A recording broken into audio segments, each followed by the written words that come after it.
एक वक्त की बात है।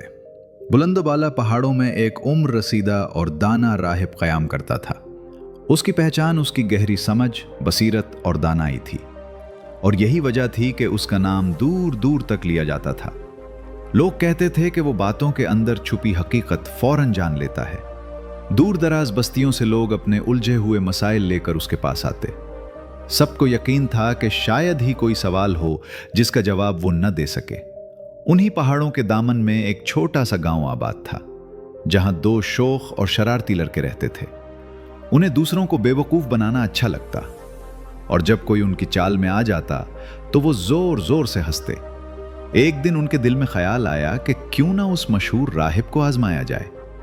वो साबित करना चाहते थे कि चाहे कोई कितना ही अक्लमंद क्यों ना हो, गलती उससे भी हो सकती है। काफी सोच के बाद उन्होंने एक सादा सा मंसूबा तैयार किया। उन्होंने एक नन्ही सी चिड़िया पकड़ी और एक लड़के ने उसे अपनी बंद मुट्ठी में छुपा लिया। उनका मंसूबा बिल्कुल सादा था। वो राहिब से पूछेंगे कि चिड़िया जिंदा है या मुर्दा। अगर राहिब कहता कि वो जिंदा है तो वो मुट्ठी जोर से बंद करके चिड़िया को खत्म कर देंगे और उसे गलत साबित कर देंगे। और अगर वो कहता कि वो मर चुकी है तो वो हाथ खोल देंगे और चिड़िया फजा में उड़ जाएगी। यूं वो फिर भी गलत हो जाएगा। अपने मंसूबे पर मुतमईन होकर वो दोनों पहाड़ पर चढ़े और राहिब के सामने जा खड़े हुए।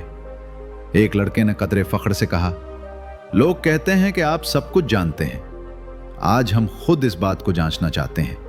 यह कहकर उसने अपने दोनों हाथ पीछे छुपा लिए और सवाल किया, क्या आप बता सकते हैं कि मैं किस हाथ में कुछ पकड़े हुए हूं? राहिब ने बगैर किसी हिचकिचाहट के निहायत सुकून से कहा, तुम्हारे दाएं हाथ में। लड़के ने हाथ आगे बढ़ाया, मुस्कुराते हुए बोला, यह तो बिल्कुल दुरुस्त है। अब यह बताइए कि इसमें क्या है? राहिब ने लम्हा भर उसे देखा और नरमी से कहा, एक चिड़िया। लड़के एक दूसरे को देखकर मुस्कुराए। उनका एतमाद और बढ़ गया। फिर उन्होंने आखिरी सवाल किया, अब बताइए, यह चिड़िया जिंदा है या मुर्दा? राहिब ने उनकी आंखों में झांका, हल्की सी मुस्कुराहट के साथ बोला, यह तुम्हारे इख्तियार में है मेरे बच्चों। यह सुनते ही लड़के खामोश हो गए। उनकी सारी चाल नाकाम हो चुकी थी। उनके पास कहने को कुछ न था। अगर हम इस वाक़े पर गौर करें तो राहिब के ये अल्फाज हमारी अपनी जिंदगी के लिए एक गहरा पैगाम रखते हैं। हम सब अपनी जिंदगी के हालात किसी न किसी हद तक खुद बनाते हैं। जिस तरह इस लड़के की मुट्ठी में चिड़िया थी, इसी तरह हमारी जिंदगी के बहुत से नताइज हमारी सोच, हमारे फैसलों और हमारे अमल से जुड़े होते हैं। हम रोजमर्रा जिंदगी में अक्सर अपनी परेशानियों का इल्जाम हालात, लोगों या नसीब पर डाल देते हैं। हम कहते हैं, मैं किसी और की वजह से खुश नहीं हूं, या मेरी नाकामी की वजह जिंदगी की नाइंसाफी है। लेकिन हकीकत यह है कि हमारी खुशी, कामयाबी और यहां तक कि दुख भी ज्यादातर इस बात पर मुनहसिर होता है कि हम हालात को कैसे देखते हैं, ना कि हालात असल में कैसे हैं।